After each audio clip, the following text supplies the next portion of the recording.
লাখ টাকার ফুটবল আইতেছে, কয় লাখ টাকার? আমি তো দেখি জনে জনে নি ফুটবল ভাইলাম। এরপরে আর যত বরাদ্দ আইতেছে, আমি সংসদের মধ্যে দাঁড়াইয়া কইছি মাননীয় স্পিকার, আমার যত বরাদ্দ আছে এই বরাদ্দের অধিকার আমার জনগণের জানার অধিকার আছে। আমি ওইটা লুকাবো না কোনোদিন, আমি লুকাইতে পারি না। আমি বঙ্গবন্ধুর আদর্শের সৈনিক। আরে এরা কিছু লোক আছে আমার একটা যে বরাদ্দ দিলে না এমপির বাগান নাম হয়ে যায়, এরা বাগান নামে হয়নি, ইটেরা আমার বাগান নামে নি না তোমরা দেখো না গেলে এই 10 বছর একবার তো হইতো না আমার টিয়া হইল যাও, ওই টিয়ার গাবিরা একটা টাকা রাখা আমার না রে ভাই। এবার দেখছো কিভাবে খামিটা দেখালে খেয়াল দেখছো, সব কান খোলা রাখো।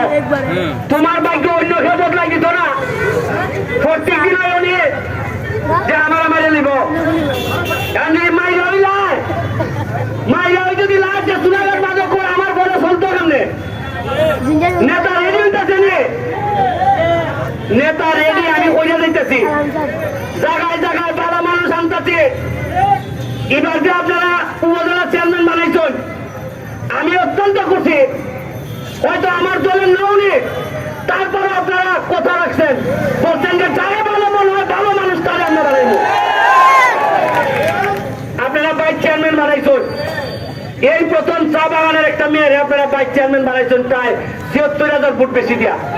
না মানছে কেউ কইছে যে না চা বাগানের ফুট দিতাম না, শোনা গেল মানছে আমল করছে। যোগ্যতা থাকলে ভালো মানুষ থাকলে যে কোনো কারণে আমরা নেতা বানাইতাম পারবো।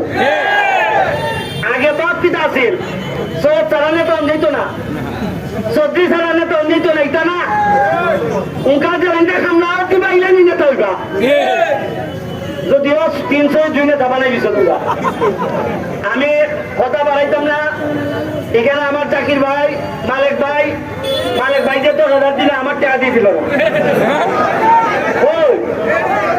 আমি যে ১০,০০০ পাইছি, হ্যাঁ কসবার এখানে কসবার পাইছি 7 নম্বর আয় ভাই উঠে গেল। যে সুন্দর গোল করছে, কানপুর টিকা গোল করছে, যোগ্য না দিয়ে সোনার গাড়ি চলে সবাই দোয়া করবে, আর বেশটা শুনবেন চলে সবাই দোয়া করবেন। অনেক অন্তত ভালো লোক। Thank you. আমার টাকা হইতেছে স্যার, এখন নিয়ম